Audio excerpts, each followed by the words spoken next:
Welcome to the Resilient Retail Game Plan, a podcast for anyone wanting to start, grow or scale a profitable creative product business with me, Catherine Eardley. The Resilient Retail Game Plan is a podcast dedicated to one thing, breaking down the concepts and tools that I've gathered from 20 years in the retail industry and showing you how you can use them in your business. This is the real nuts and bolts of running a successful product business, broken down in an easy, accessible way. This is not a podcast about learning how to make your business look good. It's the tools and techniques that will make you and your business feel good. Confidently plan, launch and manage your products, and feel in control of your sales numbers and cash flow to help you build a resilient retail business.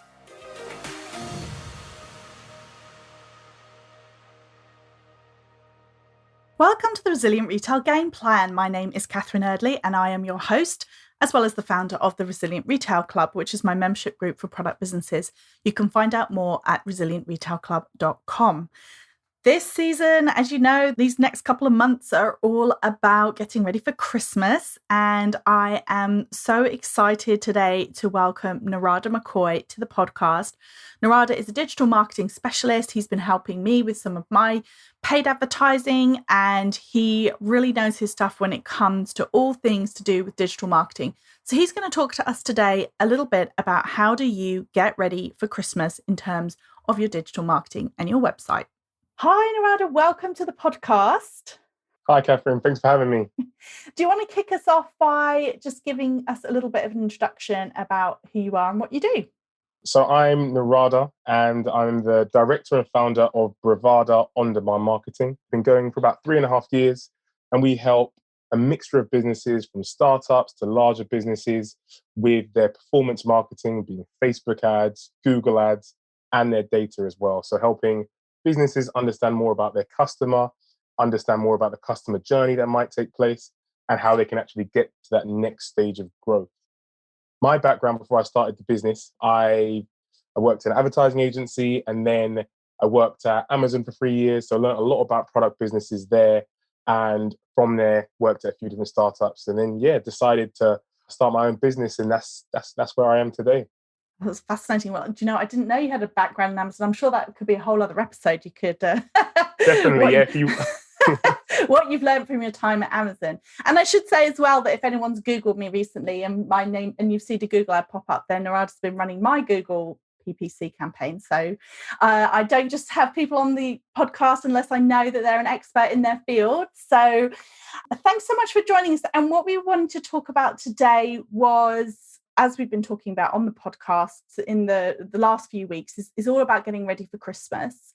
So let's just start off with a general question. Why is it useful or helpful to think about Christmas well in advance, particularly when it comes to digital marketing? Yeah, that's a great question. I think there's a few reasons behind that.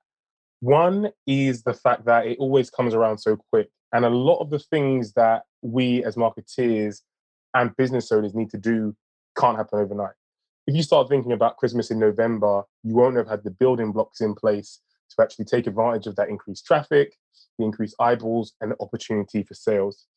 I think I saw some quite interesting stats on Google actually about UK searches for things like next day delivery. They see that starts rising in terms of search volume 3 weeks before the actual holidays begin. So that already shows you how important it is to be forward thinking, especially in the kind of current climate we're in, where people are even more prepared than they were before. People are online shopping all the time.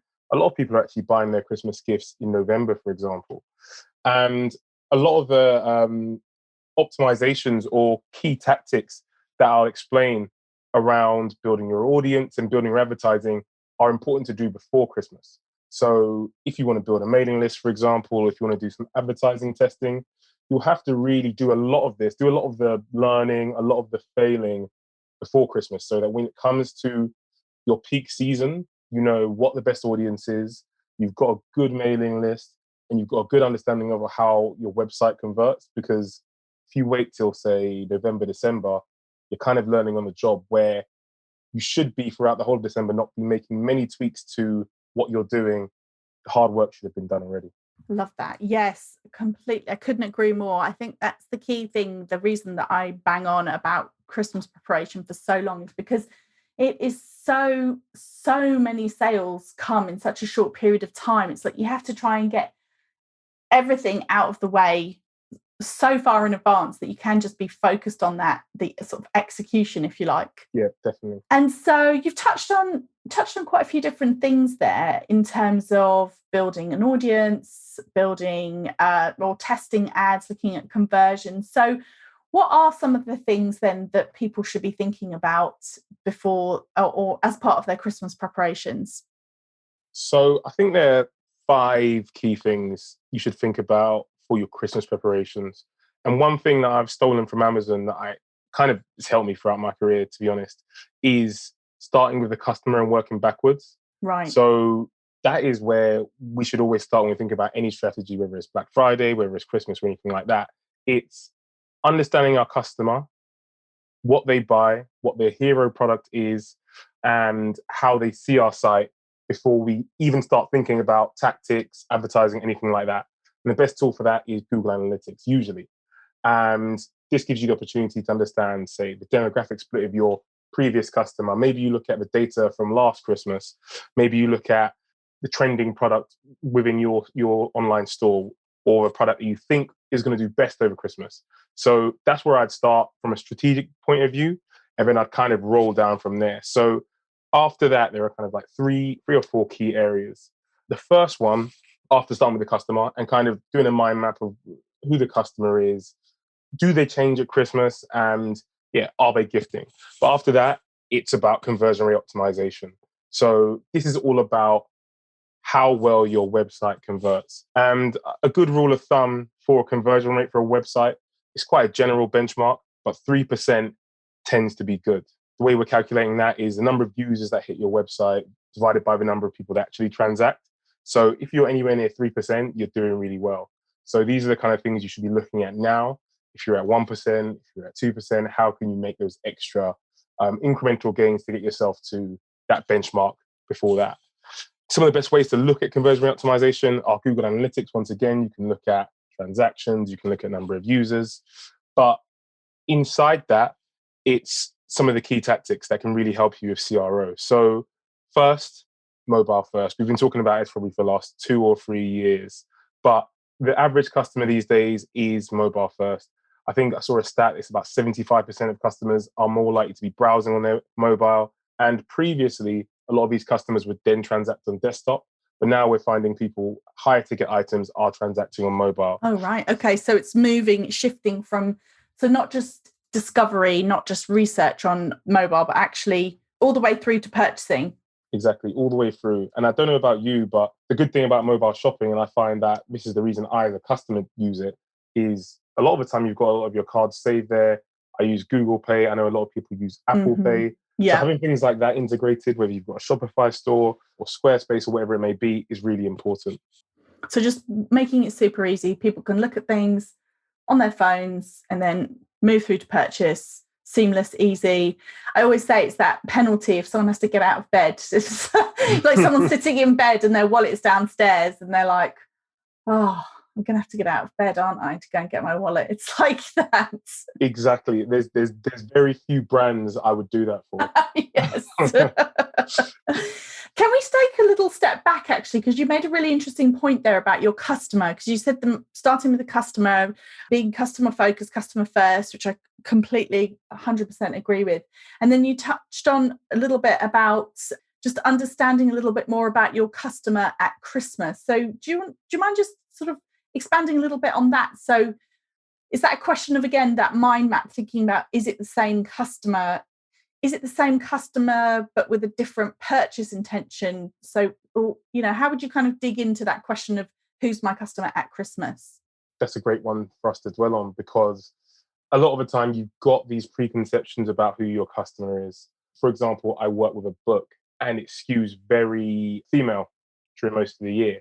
And what you'll find with some of these, once you start getting to that gifting season, is some of these male audiences will start performing better because maybe significant others or various wish lists, they're starting to actually use the website more. So when you're looking at some of your advertising strategy, it's worth looking at some of those male gift-centric audiences as well. I think another good example of this actually is with another of my clients that is a large e-commerce business. And they usually find when you get to this gifting season, say their typical person buying for themselves is 34 to 45 male. Mm-hmm. However, it starts to switch to 45 to 54 female when you get to November, because you find a lot of mothers buying for their sons and daughters. So it's about using historical data you have for that. And if you don't have historical data, if it's, say, your first Christmas, kind of making bets or understanding the customer psychology as well. Yes. I think people often get tripped up on this and they think it's really complicated, but actually often it's about, you can often start with yourself, can't you? And say, right, well, what happens in my family at Christmas? Who's actually buying for who? And I think it's so important. And the gifting piece is so important as well, because coming back to that conversion rate, there's the kind of technical conversion rate, isn't there, where everything's optimized for mobile, but there's also that conversion rate where people just see the product that they want. And if you know that your audience is skewing male, for example, and you know that, very stereotypically, that the male customer will prefer an easy gifting option where they can just see, okay, I buy this, it's pre-wrapped, it comes with a card, they're going to love it, job done. Then you can start tweaking. I think, conversion is so important to understand from a technical standpoint, but also important to understand from literally, often think of it as almost like probabilities. What are they probably going to want to see on your website? Yeah, that's a great point. And I think that even lends itself to copywriting as well. Like, how can you be, if it's a complex purchase that someone who wouldn't actually digest the gift is trying to make, how can you make it really clear? Yeah, that's so true. Oh gosh, I hadn't thought about that. It's almost like the way you talk about it is going to be different, isn't it? When somebody's going to be buying it for someone else and they wouldn't normally purchase it themselves, they're going to need that almost extra level of hand-holding, aren't they? Definitely. I think my experience was trying to buy a Dyson Airwrap for my girlfriend, and I was like, I don't know what's going on here. But it was quite clear, and it was just like, there's enough technical jargon there for me to think it might make sense. Yes. Oh my goodness. Yeah, no, totally. I think I've been there. My husband's a brewer, and every so often I've gone and attempted to buy him beer related things, and it's you need someone to just spell it out for you, don't you? If it's a gift, you need them to be like, don't worry, they'll probably love it. And you can go, okay, all right. Exactly. I'm sorry, I kind of dragged you off track then, because we were talking about mobile optimization. So conversion rate optimization is one of the key areas of focus then, would you say, or as we've concluded, I would say, for Christmas? Yeah. Before I start talking about brewing equipment and Dyson Airwraps, what would you say are some of the other things that people need to be focusing on? I think inside of that, things that are important are building your audience.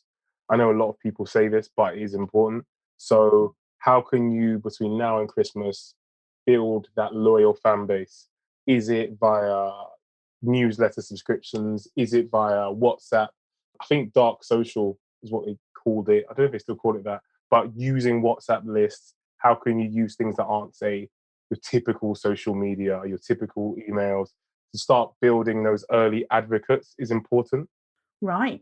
So tell me a little bit more about this then. So you would actually have a list then. So you dark social in as much as it's not like you're putting a broadcast out there that everyone can see. So this is you communicating directly with your customer and sort of it could be like a one-to-many broadcast, but for the customer, it's going to feel like a one-to-one message. Is that fair to say?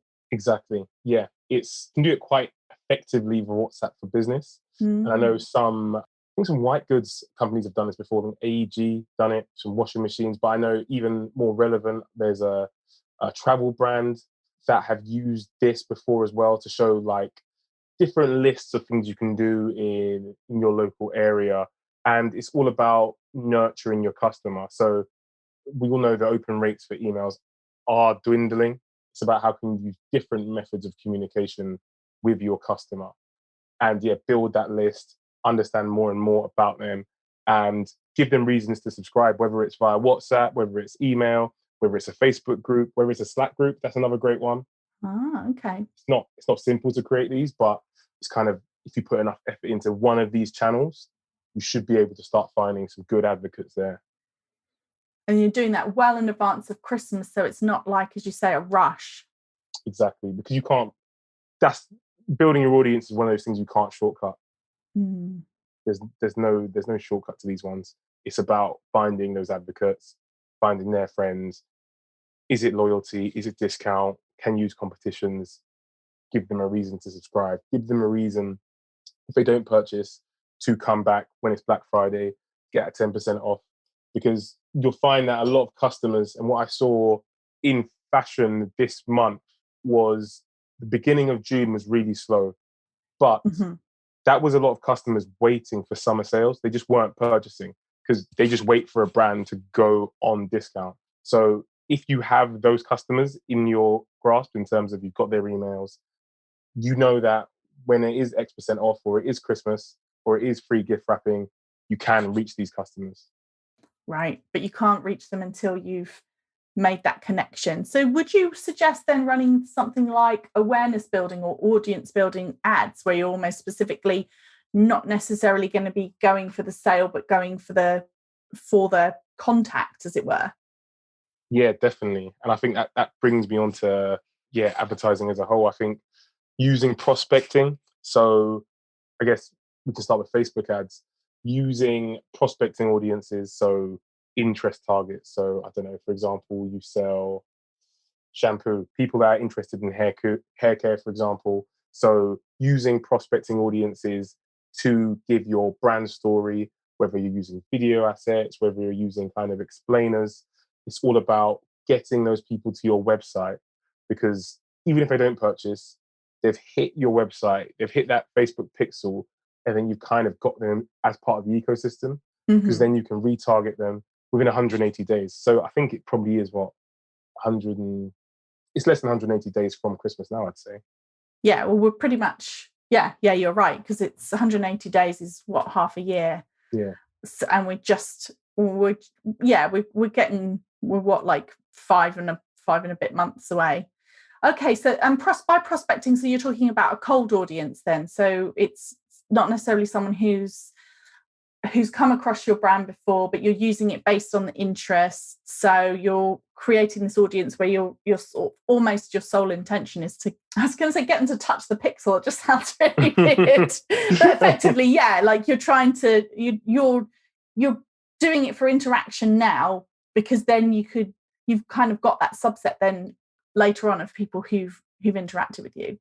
Yeah, exactly. And it's about, with paid advertising, it's also about taking calculate risks as well. Because I know I've talked to a lot of people who say they've tried Facebook ads, they've tried Google ads, and they end up wasting loads of money. But it's about, all right, how can we use these adjacent audiences, but how can we be a bit smart about it? And the first thing I'd always suggest is making sure you're geo-targeting. So like, if you're based in a certain area, you know your type of customer in that area, geo-target them. If you're a London business, just go London. Like, there's no point trying to target the whole of the UK unless you've got budgets to do that. So, because you'll be able to hit customers at a greater frequency. So it's about not only taking those, prospecting ideas, but being smart about it with your budget. One of the things that I hear, especially from clients who do a lot of paid advertising, is that almost like as you get closer to Christmas, it becomes a bit of a bun fight. Is that fair to say, in terms of the amount being spent on ads gets ramped up? Yeah, definitely. I've seen that last year, especially. I think that was one of the biggest Christmases in terms of paid advertising, purely because I think e-commerce had grown so much because of the pandemic, but that's not going anywhere. So definitely need to be prepared for that. Like, the cost of acquisition on Facebook and Google will increase over this period. So it's about, how can you find some good or niche audiences in preparation for that? And like, a bit more tactically, one of the things you should be doing if you're using, say, Google ads, for example, is not bidding on super general terms.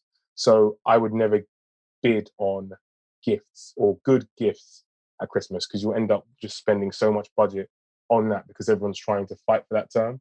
Yeah. If you can look at, say, I don't know, gifts for an architect or something like that, you're in a better position. But I suppose as well, you're in an even better position if you're not having to put everything on the ads at that time, right? If you kind of done your pre-work now, say, and you've thought strategically about building your audience and making contact with people now when maybe ad spends are lower, do you think that puts you in a better position when it comes into the real full-on like craziness of Black Friday and the Christmas selling period, because you've got that in your back pocket?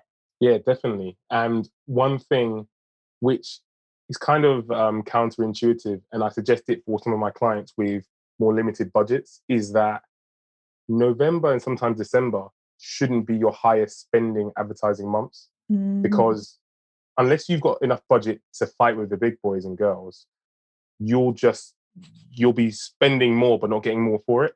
Right. So if you can get all of your tactics right from now, early on, in terms of building that organic side of things, your audience, your customer, and then test all your advertising, say now till September, October, you'll get much more bang for your buck in October than you will for December.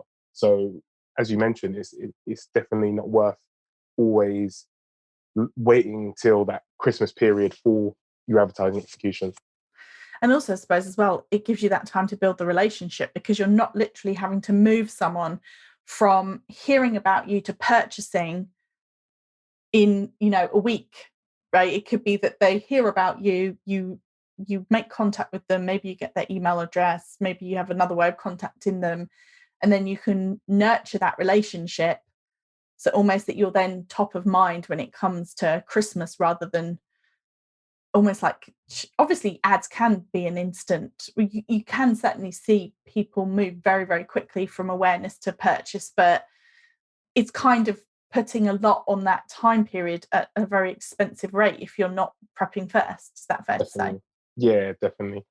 Trying to gain Instagram and Facebook followers is a good example of something that you can do for that as well, because those are going to be your advocates. Those are going to be some of your best customers. And if you do want to use paid, just using retargeting on those customers is always going to be one of your best audiences. Right. So you're warming people up. You're sort of thinking about it now, trying to grow your audience now, warming them up. And then when you're there with your Christmas offers and your amazing products that are just perfect for your customer, it's going to be really straightforward. Exactly. Make it sound so easy, right? It's so easy every single time. Never complicated. So if someone's listening here today and we've convinced them, they're like, okay, all right, Catherine, all right, Narada, I believe you. I've got to get on this now. Where would be a good place to start, do you think? Good place to start would be starting with understanding your customer. So Google Analytics, understanding how they're currently using your website, and then writing down the top 5 things you can execute in terms of difficulty and estimated impact. So I kind of always do a little bit of a project plan as to the 5, say, low-hanging fruit I can use for my business to execute in a short period of time. So using that checkout experience, so understanding, can you get a guest checkout? Can you use Apple Pay or Google Pay? That's one of the ones I'd focus on. Social proof, so building up the number of reviews or creating categories, say best sellers, because as we mentioned before, when you've got people in gifting audiences, they kind of want to be told what to purchase.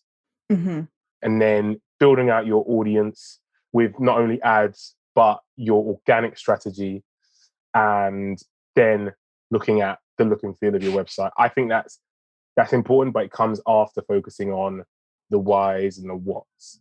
And then you can start looking at, okay, what can we offer? How can we ensure that it fits within the brand? And how can we use different things that are trending at the moment? I think one thing I didn't mention earlier was direct gifting.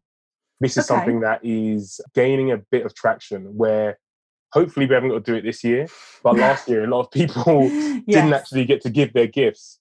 So some sites were offering direct gifting, where you not only get the gift wrap, you send it straight to their person as well. Absolutely, that was huge. I remember that was so important for so many people, because they couldn't give the gifts, and I guess we'll just have to see. I mean, it's very convenient as well. It is. It made life a lot easier in some ways. Because this is the way that I am. I actually have a Christmas spreadsheet. Wow. Where I worked out one year that I purchase and wrap 49 presents. That is crazy. How far in advance do you go? I try and get quite a lot of Christmas shopping done in October and November, I'm not going to lie. That's not too bad. Too bad. At least it's cold. You can't be doing it once it's still warm outside. Yeah. You know, it's bad when you've done it before everyone's released all their Christmas products, though. That's when you know you're doing it too early. Yeah. But then I realised this year, actually, the fact that I had, obviously it's very sad I couldn't see people, but it did mean that I really had to wrap far, far fewer gifts than I normally do, because most of them I was sending distance gifting. So it was certainly a blessing in disguise, that's for sure. Yeah. It's so interesting you said that about checkouts as well, because it's something that I've talked about before on the podcast about making it as easy as possible and friction-free as possible. And you would think that this isn't going to be an issue in 2021, that most people have this sorted out on the checkout. But it is worth checking what it's like checking out as a customer. I mean, I do think Shopify websites have got a really nice, smooth checkout. But recently I was literally could not buy something from a high street like skin toiletry brand, and first, because it said it wouldn't let me check out, it said I could check out as a guest, but then it made me put my email address in, and then it said I'd already used that. So then I tried to log in and I couldn't remember my password. Right. So then I tried to link up my Facebook account, and it said no, because it had already got my email address. So I actually got to the point, I tried it twice, and the reset link wasn't working either. So I actually couldn't buy from them. Yeah, there you go. That's my very fascinating story about the trials of buying online. But just to say, do check your checkouts, check what it's like, because it is really, I have to say, I find it really annoying where I'm trying to check out and they're like, make an account, and you're like, I just want to buy it. Exactly. Yeah, that's great. I've definitely had almost identical experiences to that, where people kind of stack plugins on top of other plugins on advice of different people, but don't check if they all interact well with each other. Oh, right. So important. And check it on mobile as well. Definitely. Check that you can actually, somebody said that they'd worked with a business on their website, and they realised belatedly that you couldn't check out on mobile because something to do with had happened to the layout and the button wasn't visible. So the checkout button wasn't visible. So it's definitely worth, even if you just do it once a year in preparation for Christmas, just buy something on your own website on mobile.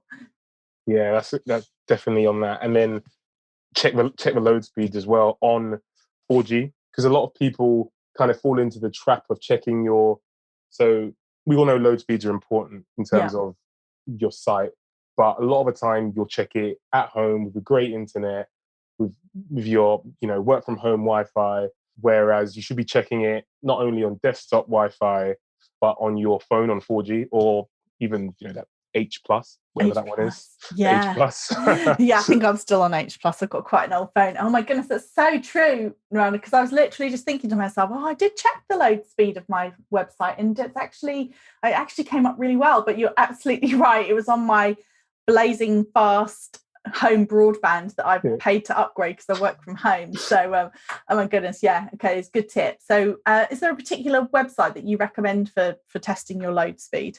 So, Google Analytics is good for testing your load speed. Okay. All you need to do is on the dashboard page, you can actually just search load speed, and then it will show you what your load speed is by page.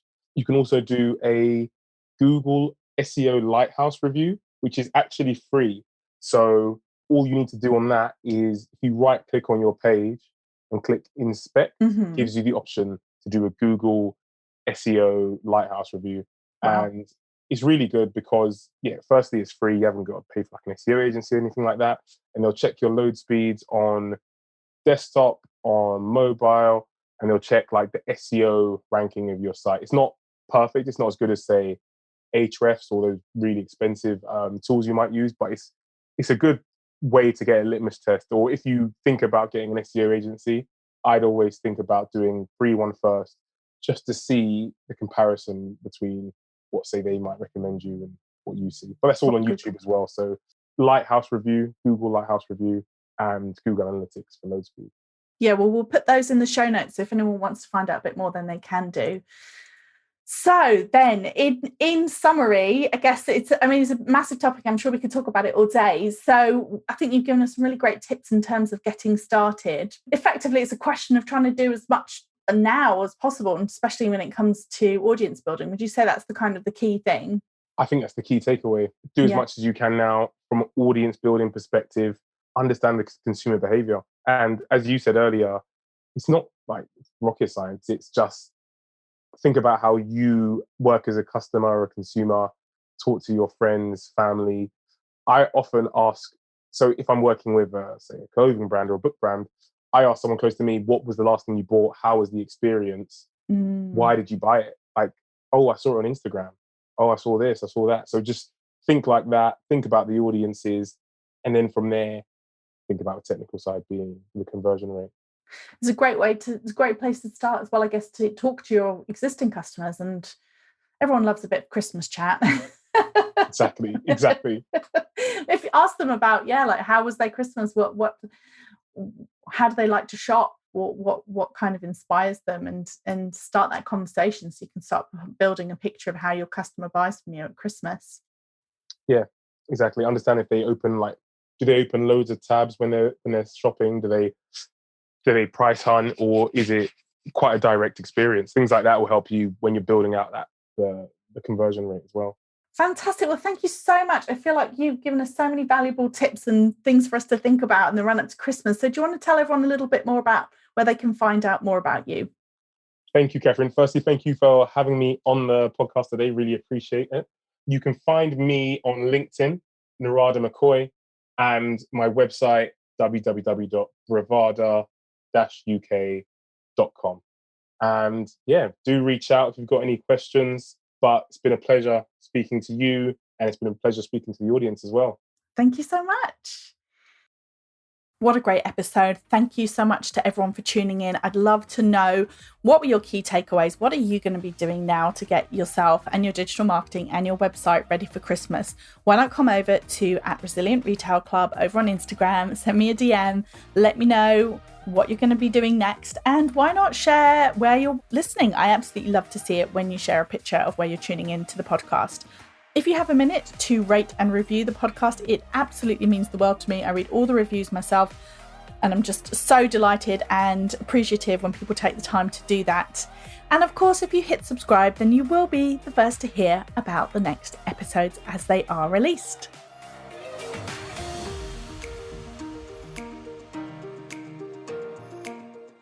If you've enjoyed this week's episode, then I invite you to check out resilientretailclub.com.